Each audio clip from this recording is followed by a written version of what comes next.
الشباب دلوقتي لما بيجوا يتجوزوا بقوا بيفكروا ازاي اتجوز من غير ما اتسجن.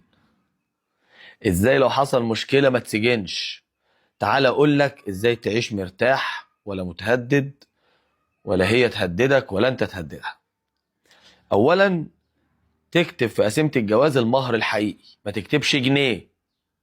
اكتب المهر الحقيقي اللي انت دافعه، عشان لو جت تخلعك تاخد مهرك الحقيقي اللي انت دافعه، ما تخلعكش بجنيه. ثانيا، قايمة المنقولات. قايمة المنقولات اكتب فيها عفشها اللي هي جايباه كله، احنا بناكلش حق حد.